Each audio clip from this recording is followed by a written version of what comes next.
Olá, estamos começando mais um programa Casa Saudável, transmitido pela página do portal NE10 no Facebook e também pelo site da TVJC, tvjc.com.br. Hoje nós vamos falar sobre medo de avião. E para conversar sobre o assunto, nós convidamos dois especialistas. Está aqui do meu lado direito, Binéria Donato. Binéria é psicóloga e psicoterapeuta com formação nas abordagens comportamental e cognitiva há mais de 20 anos. Boa tarde, Binéria. Boa tarde. Prazer tê-la aqui. Igualmente. Sempre um prazer, não é? Estar podendo contribuir com a sociedade e com as pessoas. Verdade, que bom tê-la aqui. Também está aqui conosco Rafael Barros. Rafael é piloto comercial da Voe Consult, empresa credenciada pela ANAC. Boa tarde, Rafael. Boa tarde, Cíntia. Boa tarde a todos. Obrigado pelo convite. Obrigada também. E aí, para falar sobre medo de avião, queria começar perguntando para a Binéria. Binéria, o que é esse medo, né? Você enquanto psicoterapeuta, sabem que existem diversas fobias. Medo de avião, entre essas fobias, é o mais comum? Não está, né, ainda entre o mais comum. Né? E é bom também a gente já começar falando que existe uma diferença entre uma pessoa ter um medo, né, vou imaginar, ter um medo do avião ou ter medo de uma situação que ela viveu relativa ao avião e não necessariamente isso se tornar ou já ser uma fobia. Né? O medo é uma coisa normal que pode acontecer, algumas pessoas são mais sensíveis a ter medo do que outras, algumas são mais corajosas do que outras, então isso é normal. Mas quando a gente fala de um medo, vamos dizer assim, que já está um medo patológico, a gente está entrando aí numa fobia. Né? E a fobia de avião é uma fobia específica, né? É algo que está direcionado a algo específico. Né, que pode ser uma situação que envolva o avião, por exemplo, às vezes o medo de avião está associado muito ao lugar fechado, às vezes o medo de avião está associado à altura, às vezes está associado mais à turbulência e às vezes está associado a várias coisas, porque normalmente o medo, ou melhor, a fobia, né, o medo patológico, ele tende naturalmente, porque isso é um mecanismo normal de todos os seres humanos, a generalizar. Né? Até para poder fazer a pessoa evitar ao máximo aquilo que ele tem, porque o medo está sempre associado à evitação, fuga, para que você possa ficar mais confortável e parar aqueles sintomas que são muito desagradáveis para as pessoas. Ok, Binéria. Rafael, e quando a gente pensa no medo de avião específico, o que é que você, enquanto piloto, percebe? As pessoas relatam medo de quê? Tem algo específico no avião? É só a sensação, como o Binéria falou, de estar num ambiente fechado? Ou é algo mais amplo? Do nosso lado, uma coisa que a Binéria falou que eu acho interessante, ela citou a turbulência como exemplo. Nós observamos que o medo de voar está intimamente ligado à falta de conhecimento técnico. Então, é muito comum nos passageiros o pensamento catastrófico, ele catastrofizar situações que são simples, como a turbulência, e daí ele já evoluir esse pensamento para uma situação de perigo. Né? Então, é muito comum isso, o passageiro realmente ele não conhece, o mundo aeronáutico ele é envolto de mitos e fantasias, né? Porque de fato o avião, a máquina, a aeronave, ela causa essa admiração. E aí tudo que causa muita admiração também está envolto de mistificação. Então, nesse sentido, eu acho que um dos pilares aí para esse medo patológico é a falta de informação e normalmente está acompanhado por outros gatilhos aí que a pessoa tem. E aí a gente escuta muitas pessoas falarem, né? Quando conversa com alguém que apresenta esse medo, que tem esse medo de avião, não, mas é o meio mais seguro que existe. E aí, para quem está nos assistindo, Rafael, de fato, o avião é um meio de transporte seguro? Sim, é seguro. E assim, só pegando o que você falou, realmente é um medo paradoxal, né? Então, apesar de comprovadamente ser o meio de transporte mais seguro, mas as pessoas ainda têm insegurança. O que eu acho que é mais pertinente dizer aqui nessa entrevista é com relação aos números, né? Se você pegar a quantidade de aviões que decolam no mundo, né? Então, a nível global, aviões de aviação comercial, que são companhias aéreas, etc. Para o número de acidentes, ele é discrepante a relação, ou seja, quase não tem acidente. Então, esses dados, eles mostram, eles falam por si.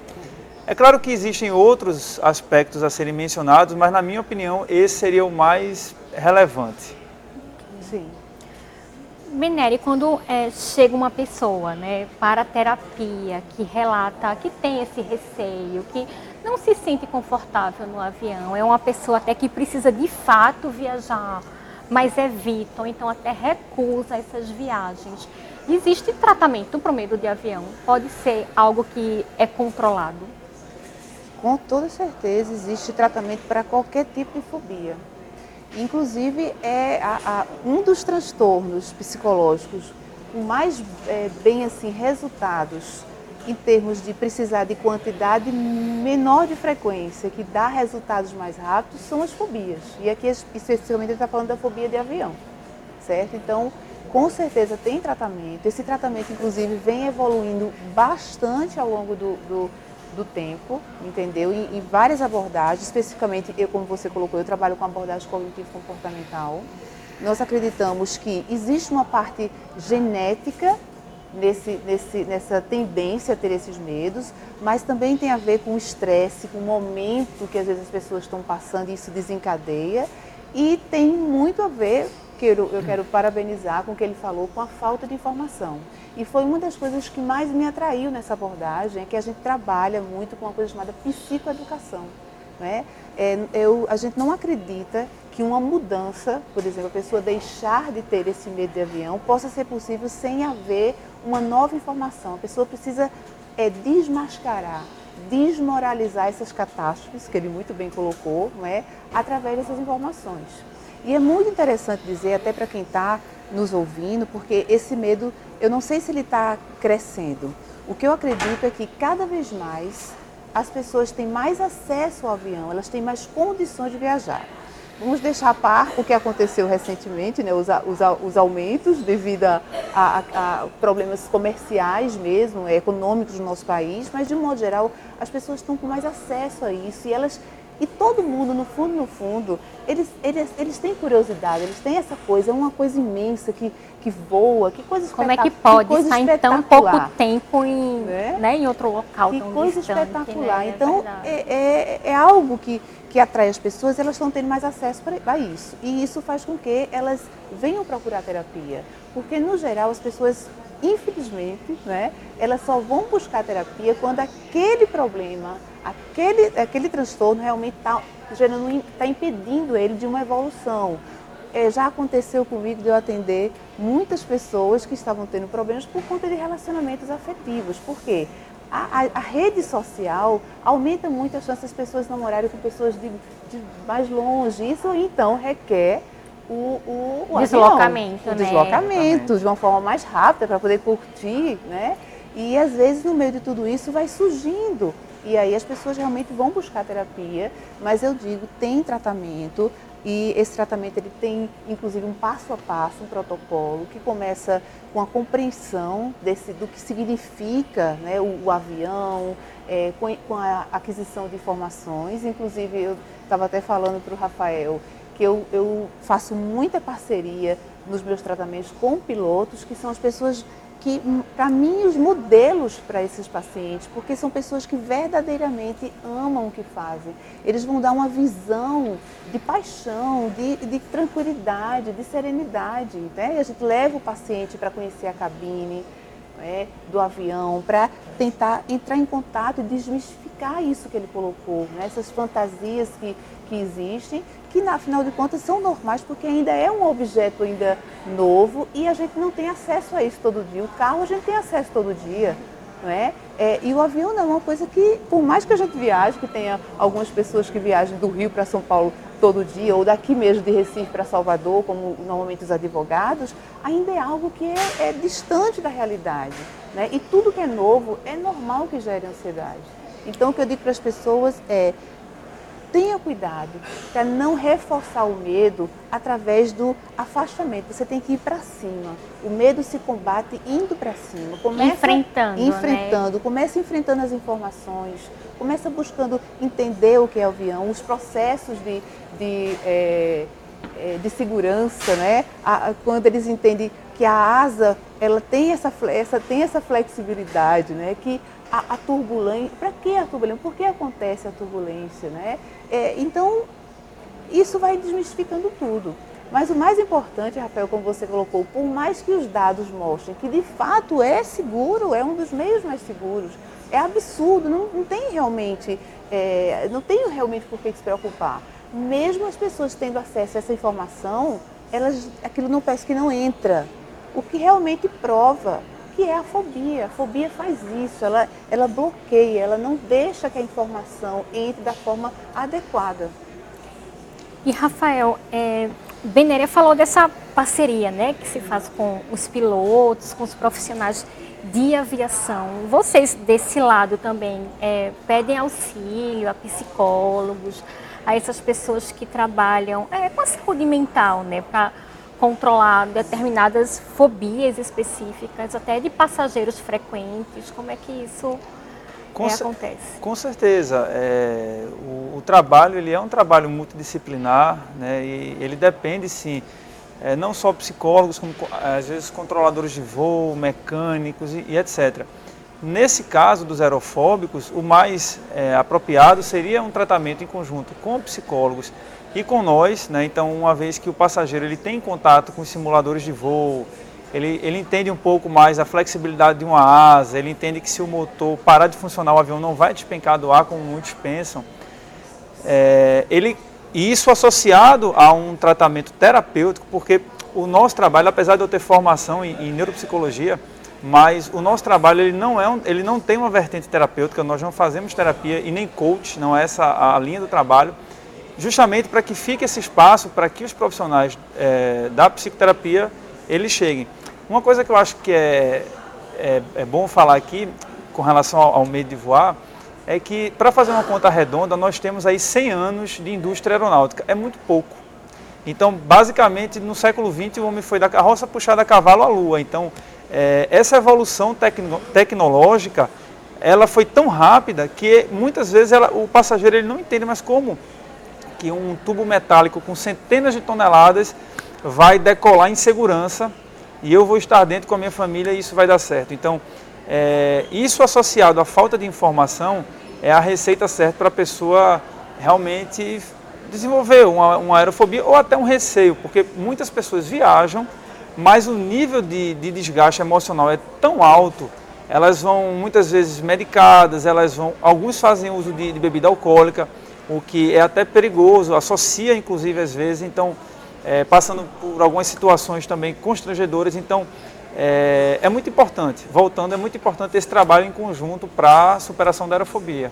E Rafael, o que é que você sente? Uma pessoa, e aí eu vou perguntar também em seguida logo para Benéria, o que é que você percebe? Uma pessoa que tem um medo, que tem um receio, tem um pavor, né? O que é que essa pessoa, durante o voo, o que é que essa pessoa pode apresentar? Desde algo que ela guarde para si, mas também pode ser algo mais exacerbado.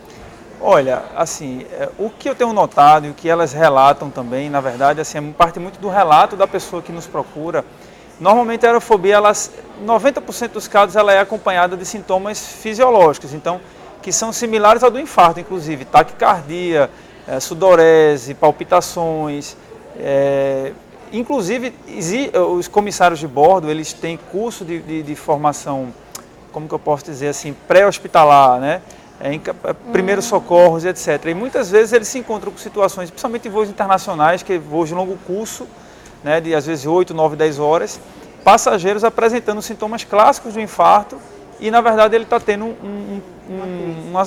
um ataque de ansiedade, né, um síndrome do pânico, etc. Então, o mais comum é isso, são reações, né, muitos têm sintomas gástricos também, tanto antes do voo. É importante dizer que o aerofóbico, ele sofre por antecipação. Então, quando ele vislumbra a possibilidade de um voo, ele passa às vezes semanas pensando. E esses sintomas fisiológicos, eles já começam a aparecer antes dessa viagem.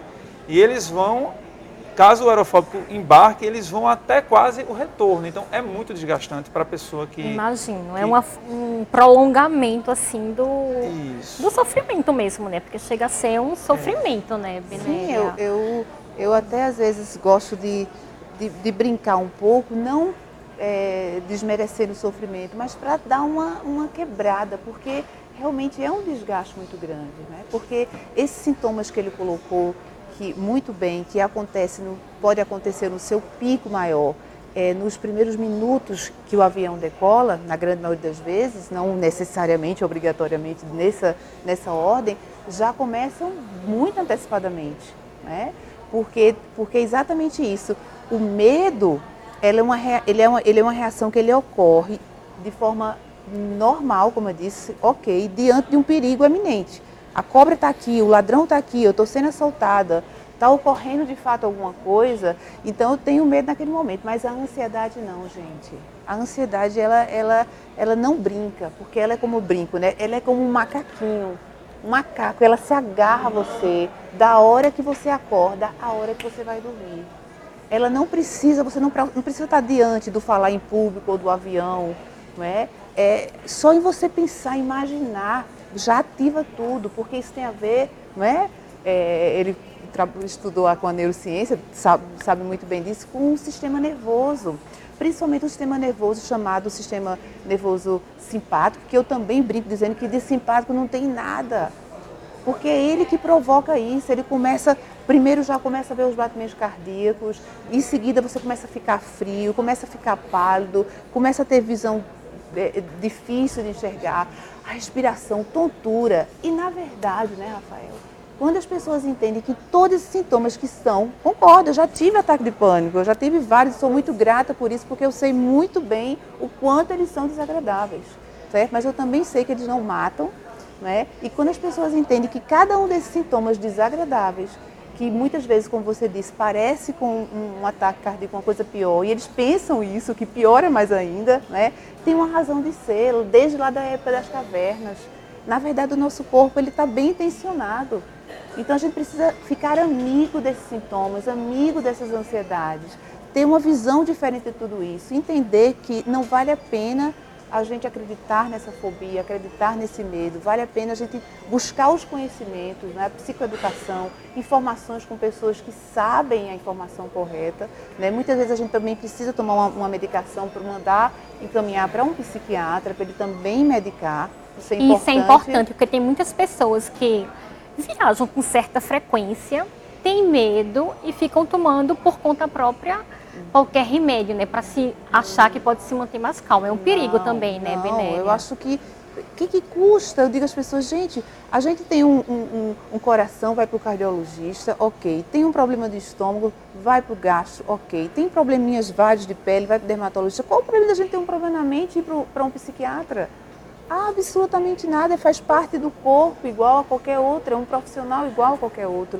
E a medicação, ela pode ser importante, porque inclusive na hora que você tem esses ataques, né, esses sintomas que o Rafael muito bem colocou, esses sintomas eles reforçam o medo, porque para a pessoa que está sentindo isso, ele diz, é como se eu estou sentindo tudo isso, é porque tem realmente algo perigoso. E aí por isso que a gente também trabalha com os pensamentos, a gente precisa também enfrentar esses pensamentos e conversar com esses pensamentos de uma forma mais, vamos dizer assim, mais racional, né? Mais real, se baseando mais nas evidências, mais naquilo que realmente é e menos no que você acha que é, verdade, na sua lógica interna, porque é o que eu digo, se você está com muito medo, então o que você está pensando pode ter 85% de chance de não ser o que você está pensando ou não ser de jeito nenhum o que você está pensando. É aquela coisa que a gente tem que controlar os nossos pensamentos, né? Eles aparecem, mas a partir do momento que aparece, a gente tem que saber também controlá-los, né, Benéria? Saber começar a perguntar. Exatamente, saber perguntar, peraí, isso que eu estou pensando realmente é verdade? Porque nem sempre o que você pensa é verdade, principalmente numa situação dessa, não é? Isso. É interessante dizer, só para complementar, eu já recebi pessoas que nos procuram porque sentem medo de voar, mas na verdade elas são claustrofóbicas. Ou seja, quando você conversa, rapidamente você vê que o problema dela não é medo de voar, Não efetivamente. é o avião, né? Não é o avião. É o ambiente fechado. É um ambiente fechado. Né? E aí o trabalho é totalmente direcionado aos psicólogos e psiquiatras. Então é muito importante discernir se a pessoa ela não consegue, que ela procure um profissional para que possa dissecar essa situação e ver qual o tratamento mais adequado para ela. E, Rafael, a gente estava falando sobre o quão seguro é viajar de avião, né? O avião é um meio de transporte seguro. E, além disso, ainda tem os pilotos que recebem treinamentos, capacitações e tem todo um controle também. Eu queria que você falasse um pouco disso também, para as pessoas que estão nos acompanhando, entender como é que funciona todo esse esquema de segurança, né? Porque né, tem que estar tudo bem alinhado. Né? Isso, essa é uma excelente pergunta e, na verdade, ela começa para fazer uma comparação com o vestibular. Existe o famoso peneirão. Então, pilotar avião, desde que o piloto, o menino ali com 17 anos, ele almeja, ele já tem que ser submetido a uma série de exames, tanto fisiológicos quanto psicológicos. Esses exames são feitos na Voe Consult, né? A Voe é uma das 52 empresas a nível Brasil que são credenciadas pela ANAC para, falando de uma linguagem simples, aprovar esse candidato. Até então ele é um candidato. E uma vez que ele preencha, aí já entra o nível de exigência. Uma vez que ele preencha todos os requisitos que a ANAC determina, que é a Agência Nacional da Aviação Civil, que chama requisitos psicofísicos, tanto ele faz avaliações psicológicas, etc. Então ele é aprovado, ele vai iniciar a formação teórica. Né? Então na formação teórica ele é submetido a várias provas na ANAC, depois ele vai para a parte prática. A parte prática é um peneirão mais fino ainda. Porque é ali onde o piloto tem pessoas que têm habilidades para pintar. Eu, por exemplo, sou péssimo com pintura. Tem pessoas que pintam com facilidade. Tem pessoas que nasceram para voar, que têm toda a aptidão, mas tem pessoas que não. E muitas vezes elas ficam nessa primeira peneira, porque você tem que ter um perfil adequado para aquilo. Então, essa exigência peculiar da atividade, ela vai desde essa primeira etapa, que é a formação, e ela acompanha o profissional durante toda a sua vida. Então, para falar um pouco das companhias aéreas e empresas de aviação civil, nós somos submetidos, tem uma periodicidade, dependendo do caso, a cada 6 meses, sessões de simulador. E se o piloto ele não atingir os níveis mínimos operacionais, digamos, ele é assim, colocado em um segundo momento. Né? Então, é uma atividade muitas vezes injusta, porque se você tiver uma gripe um pouco mais forte, você já não está tão bem para voar. Então, nesse sentido, daí vem um pouco da segurança. Então, o passageiro, quando ele entra no avião, realmente ele não está vendo quem é o piloto que está lá na frente, mas ele tem que confiar que aquele profissional, ele está, desde o começo da sua formação, sendo submetido a diversas, inclusive elas são bem extenuantes. Elas desgastam efetivamente o profissional, mas é possível afirmar com boa parcela de certeza que eles estão aptos para conduzir as aeronaves. Eu não sei se acontece com Benéria, mas comigo, enquanto passageira, acho que quando um piloto, antes de começar o voo, conversa, né, dá bom dia, boa tarde, fala da temperatura, fala do clima, do tempo de voo, acho que isso acalma um pouco, né, também, ou não? Acalma, Rafael? o passageiro às vezes relata essa distância que existe. Pois né, de que, nem vi, mas aí ele já está falando comigo, que bom, muitas, né? às vezes falam até uma certa indiferença, né? Realmente, eu acho que as companhias, assim, elas têm uma preocupação muito grande com seus clientes, na verdade, porque ela preza pelo bem-estar do cliente. Sim. Mas eu acho que poderia ser um pouco mais pedagógico nesse sentido, né, do tripulante falar, às vezes, mais informações, né, no speech, como se fala. Mas eu acho que hoje, assim, já houve um avanço considerável. Eu acho que hoje a tripulação como um todo, existe um afeto, uma proximidade maior, né, mas muitos ainda relatam essa questão, né, de, poxa, o piloto não falou nada, né? Mas com certeza porque ele deve estar concentrado em alguma atividade ali importante para o voo. Em prol da segurança, Rafael, né? É o que eu converso também, os meus pacientes às vezes se queixam.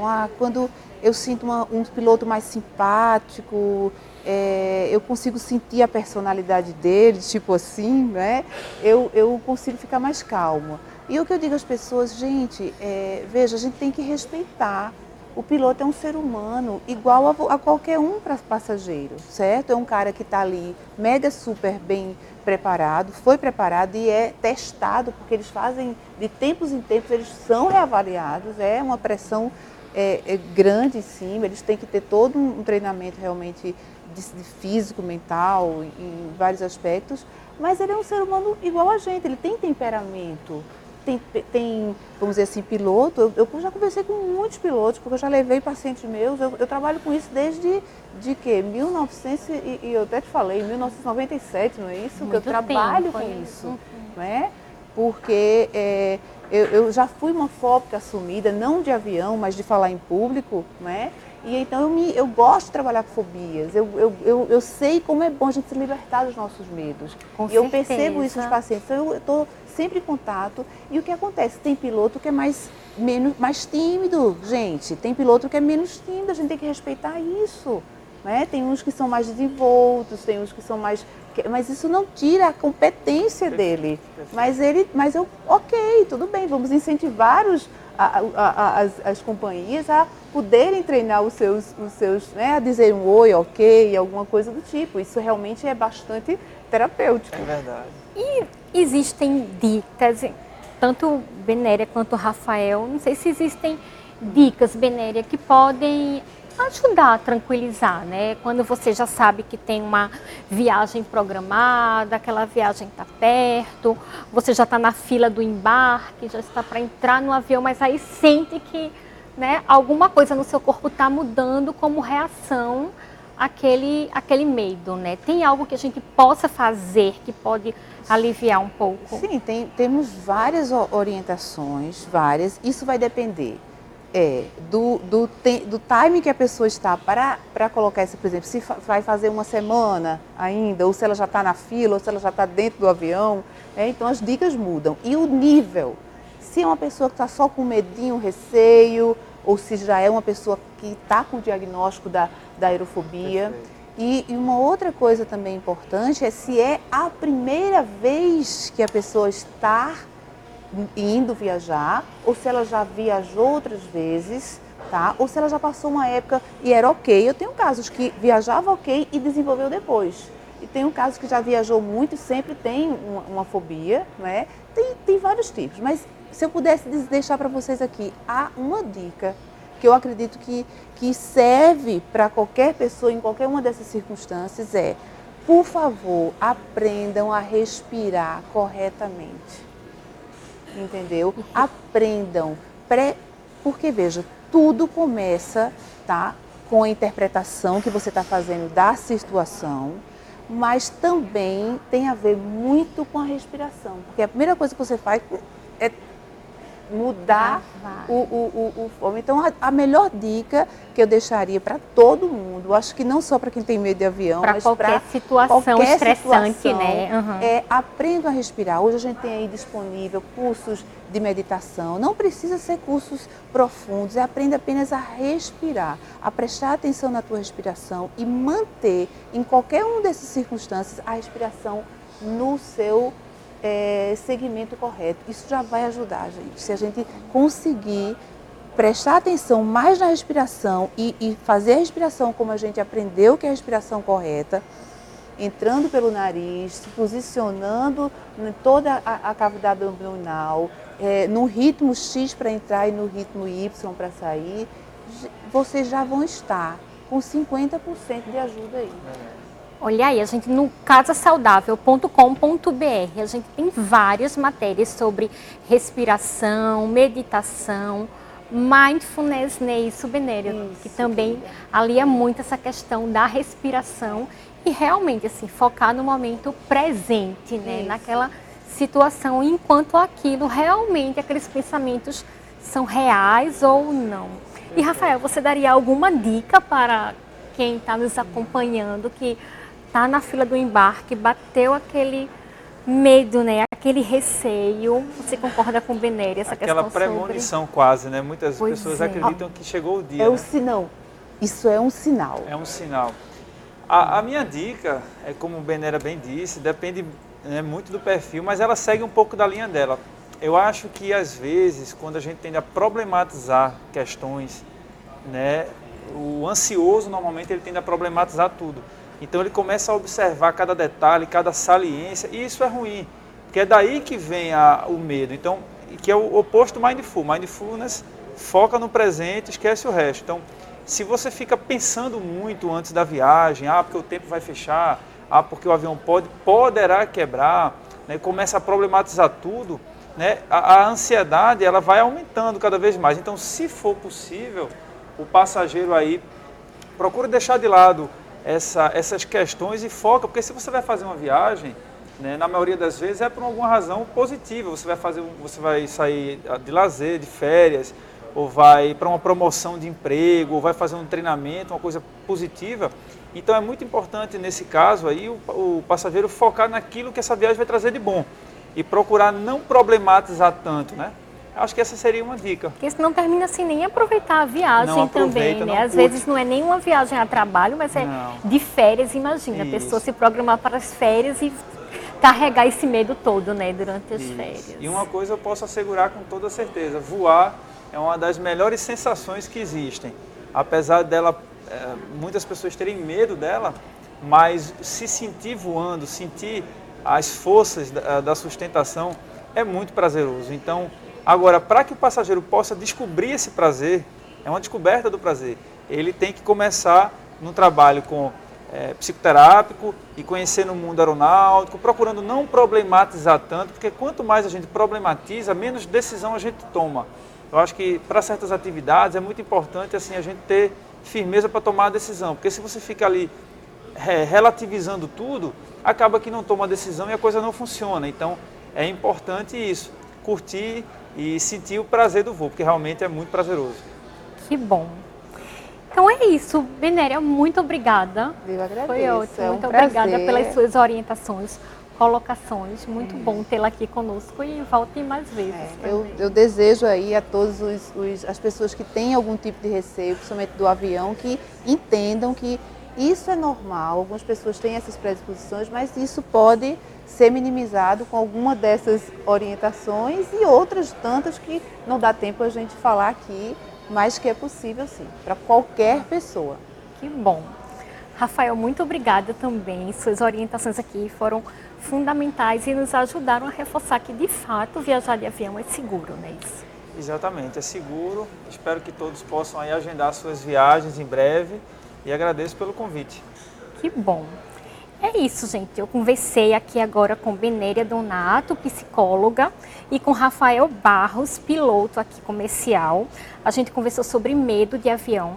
Todas as perguntas que vocês compartilharam aí nos comentários do programa, na nossa live, a gente vai compartilhar com Benéria e com Rafael e a gente vai responder uma por uma todas as dúvidas de vocês, ok? É isso. Muito obrigada pela participação, muito obrigada pela sua audiência. E até a próxima!